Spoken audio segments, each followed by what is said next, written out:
يا أيها الناس اتقوا ربكم الذي خلقكم يا أيها الناس হে মানব জাতি ইত্তাকু রাব্বাকুম সেই রবকে ভয় করো খলাকাকুম মিন নাফসিন ওয়াহিদা যেই রব একটি মাত্র মানুষ থেকে আপনাকে আমাকে সবাইকে সৃষ্টি করছে সুবহানাল্লাহ জোরে বলেন কি কারিগর চিন্তা করছেন একটি মাত্র ইল্লা ওয়াহিদা একটা মাত্র আত্মা আদম আলাইহিস সালাম থেকে সবাইকে সৃষ্টি করছে একজন থেকে স্ত্রীকেও সৃষ্টি করছে ও খালাকা মিনহা তার থেকে সৃষ্টি করেছে যাওজাহা তার স্ত্রীকে সুবহানাল্লাহ জোরে বলেন ওয়াবাসা মিনহুমা রিজালান কাসীরা ওয়া নিসাআ এবার আদম হাওয়া দুইজন থেকে আল্লাহ দুনিয়াতে অসংখ্য মানুষ সৃষ্টি করে দিয়েছে নারী সৃষ্টি করেছে পুরুষ সৃষ্টি করেছে সুবহানাল্লাহ বলবেন না দেখেন কি কারিগর আমার আল্লাহ وخلق منها زوجها وبث منهما رجالا كثيرا ونساء واتقوا الله الذي تساءلون به والأرحام سبحان الله বলেন আল্লাহ তাআলা বলেন ওই দুইজন থেকে অসংখ্য মানুষ আল্লাহ তাআলা সৃষ্টি করে দিয়েছেন মায়ের রেহেমের বহু বচন হলো আরহাম মুফাসসিরগণ বলতেছেন এই যে একই মায়ের গর্ভে থেকে কত মানুষ আল্লাহ তাআলা সৃষ্টি করে দিলেন দেখেন মানুষ মানুষ পরিচয় নাই বরিশালের মাইয়া এই ময়মনসিংহের একটা ছেলে দুইজনের সাথে কোনো পরিচয় ছিল না কিন্তু বিবাহ হয়ে গেল বিবাহ হওয়ার পরে দুইজন দুইজনকে জীবন দিয়ে দেয় আছে না নাই আল্লাহু আকবার আল্লাহু আকবার এই বন্ধন আমার আল্লাহ সৃষ্টি করে দিয়েছে সুবহানাল্লাহ জোরে বলেন আল্লাহই ব্যবস্থা করে দিয়েছেন মানুষ পৃথিবীতে আল্লাহ তাআলা পাঠাইবেন এই পাঠানোর সিস্টেম আল্লাহ করছে কারিগরকে আল্লাহ সেই আল্লাহ কিন্তু সবার হাকিমের উপরেও সেই হাকিম একদিন সবার বিচারক তিনিই হবেন এখন জমিনে আছে কিন্তু সবকিছু পারে কিন্তু করে না ছাড় দিবেন কি দিবেন ছাড় দিবেন সেই আল্লাহ তাআলা ডাক দিয়ে বলেন ইয়া আইয়ুহান নাস ইত্তাকু রাব্বাকুম হে মানুষ তোমার সেই রবকে ভয় করো যেই রব বলতেছেন ইন্না জালজালাতাস সাআহ সেই কিয়ামতের প্রকম্পনকে ভয় করো আল্লাহ তাআলা ডাক দিয়ে বলেন কিয়ামত কিন্তু খুব কঠিন একটি বিষয় যে কিয়ামত আরম্ভ হয়ে যাবে কিয়ামতের আগে পশ্চিম দিকে সূর্য উদিত হয়ে যাবে ওই সময় আর তওবা করলেও তওবা কবুল হবে না যত গুনাহ করছেন আর তওবা করলেও আল্লাহ মাফ দিবে না আপনাকে জাহান্নামে যাইতেই হবে তাহলে হুঁশিয়ার হওয়া দরকার আছে না নাই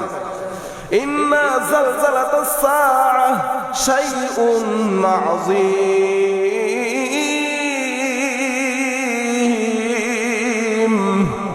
আল্লাহ তাআলা বলতেছেন সেই কিয়ামতের প্রকম্পনকে ভয় করো যে কিয়ামত শুধু আল্লাহই থাকবে আল্লাহ ছাড়া আর কারো রাজত্ব থাকবে না ঠিক কিনা বলেন ওই দিন কি অবস্থা হবে আল্লাহ নিজে একটু ব্যাখ্যা দিতেছেন ইয়াউম ওই দিন তারাউনাহা তাযহালু কুল্লু মুরদিআতিন আম্মা আরদাআত ওই দিন কি হবে আল্লাহ নিজে ব্যাখ্যা দিতেছেন ওই দিন যেই মা সন্তানকে দুধ পান করাইতো সেই দুধ পানকারী সন্তানের প্রতি মায়ের দয়া বেশি না কম অনেক বেশি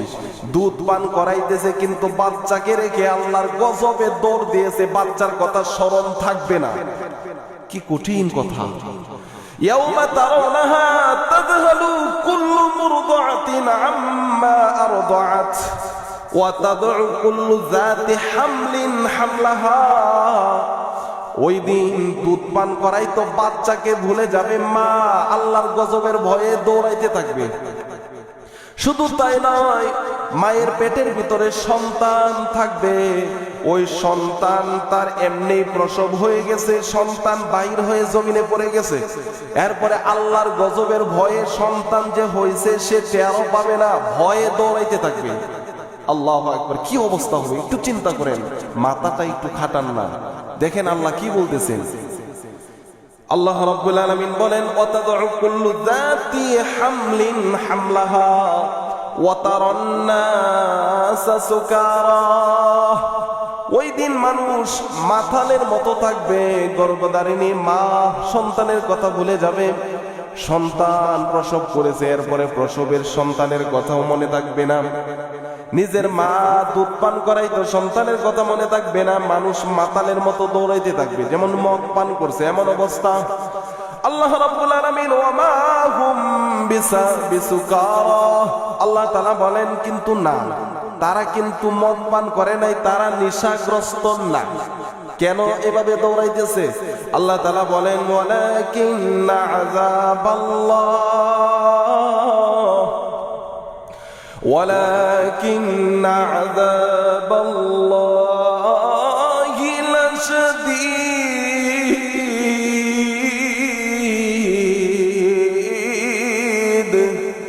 আল্লাহ তাআলা বলেন ওই দিন কেন মা সন্তানের কথা ভুলে যাবে,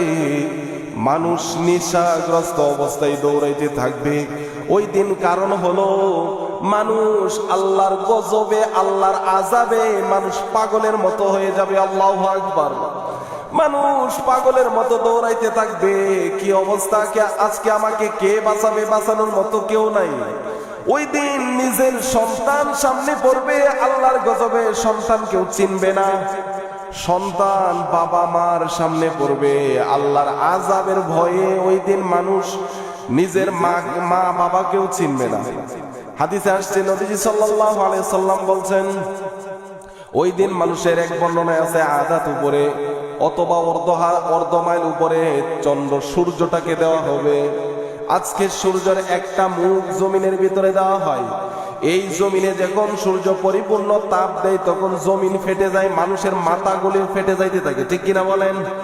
ওই দিন কিয়ামতের ময়দানে সূর্যের 12টা মুখ থাকবে।